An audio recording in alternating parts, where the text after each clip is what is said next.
আসসালামু আলাইকুম। আমি এখন বটছড়া বাজারের পশ্চিম সাইডে কবরস্থানে আছি। উনি কবরস্থানে কাজ করে, তাকে দেখতে আসলাম অনেকদিন পর। উনি কোন অবস্থায় আছে, উনির কথা আপনারা শোনাবো। উনি কি কষ্টতে আছে আপনারা শুনবেন। ভালো থাকবেন। আসলে কি, অভাব যখন সামনে আসে, লজ্জা শরম যায় দূরে চলে। দুমুঠ ভাত খেতে হবে। উনি ভাত খাবে দূরের কথা, থাকবারই জায়গা নেই। আজকে এই অবস্থাতে আছে। সুখ করেছে, অল্প কত দিনের ভিতরে উনি ফকির হয়ে গেছে। আসসালামু আলাইকুম। ওয়ালাইকুম সালাম। ভালো আছেন নি? আলহামদুলিল্লাহ ভাই, এই কোন রকম আছি ভাই। এই কবরস্থানে কি করেন? এই ভাই, ছাগল ঢুকে, এই কুত্তা ঢুকে, এইখানে ফাঁকি বদ্ধ করতেছি। কবরস্থানে কি কাজ করতেছেন? হ্যাঁ, কাজ করতেছি ভাই, কাজ করতেছি, কাজ করি ভাই।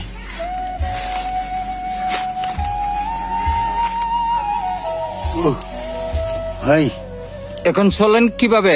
ভাই আমি খুব কষ্টে, আমার কষ্টের শেষ নাই ভাই। আগে পাথর তো ভাঙতাম, হাজিরা করতাম, এখন ভাই পাথরও ভাঙতে পারি না। হ্যাঁ, শরীর দুর্বল হয়ে গেছে, কানি শক্তি হয়ে গেছে, হেমারটা আলগাইতে পারি না ভাই। বুঝছো, আমার একটা বাসস্থানও নাই। এই আমার দিন যায়, আমি 2 দিন উপাস থাকি ভাই।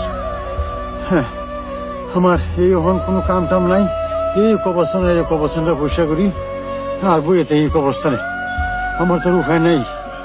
এরপরে ভাই আমার দেখো, আমার আপন বলতে কেউ নাই, এক আল্লাহ ছাড়া। আমার আপন বলতে কেউ নাই দুনিয়াতে আমার। এই যে দেখো ভাই, একটা অপারেশন আমার। হ্যাঁ, এটা এই তো কাজ করলে ফুলে যায়। এই তো ফুলে গেছে, দেখছে ভাই, ফুলে গেছে এটা। আর খাদ্য হয়, চুলকায়। ওষুধ খান না? কেমনে খাইবো ভাই? আমি তো বাঁচি খাইতে পারি না। 2 দিনও উপবাস থাকি আমি। 2 দিনও আমি উপবাস থাকি।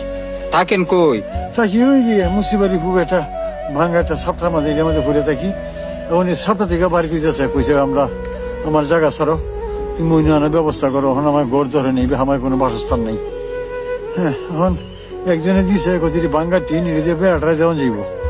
আরেকজনে কইছেন যে একটা ব্যবস্থা আমি করবো, তোমার একটা বাসস্থানের একটা ব্যবস্থা করে দিব। মানে দিছে না। হ্যাঁ, একটা তিরপাল যে কিনে আমি একটা ঘোড়া বানাইয়া থাকবো। হ্যাঁ, তাও এই ক্ষমতা আমার নাই ভাই।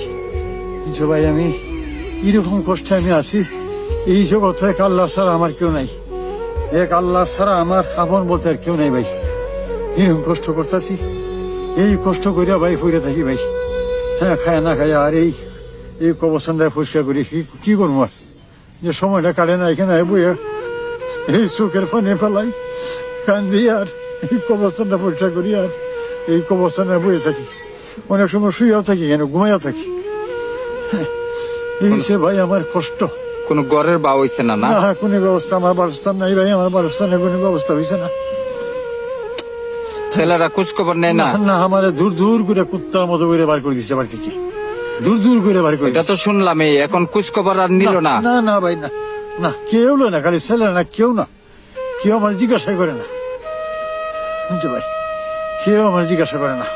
আসলে কি জানেন, এটা কপাল। হ্যাঁ, আমি যেটা ওই যে যাত্রা গানটা গান কয়, কি আছে জীবনে আমার, ওই আমি মনে করি যে আমার জীবনে কিছু নেই।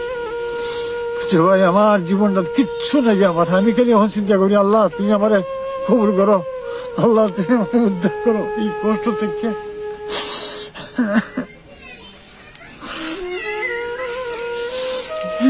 ভাই আমার কাহিনী ভাই, আগে পাথর তো বাঁধতাম, এখন ভাই পাথরও বাঁধতে পারি না, ভাই। এখন এই কষ্টে আমার দিন যেতেছে, তাও আল্লাহ কাছে আমি শুক্রিয়া, আলহামদুলিল্লাহ। আল্লাহ আরো কষ্ট দিও আমারে। আমি আল্লাহ না কি পাপ করছি তাও আমি জানি না।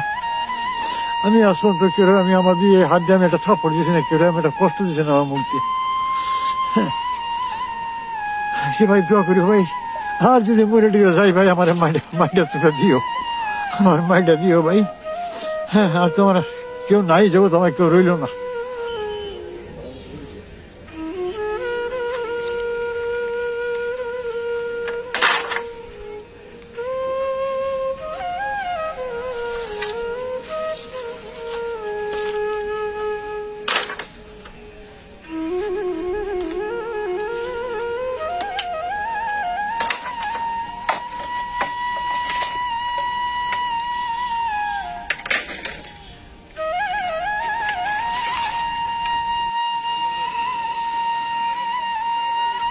আপনাদের যদি দয়া হয় উনাকে একটু সহযোগিতা করবেন। উনির মোবাইল নাম্বারটা ওই ভিডিওর পাশে আমি দিয়ে দেব। উনি অনেক কষ্টে আছে। আপনার নাম্বারটা বলেন তো। 01729471107। ভালো থাকবেন।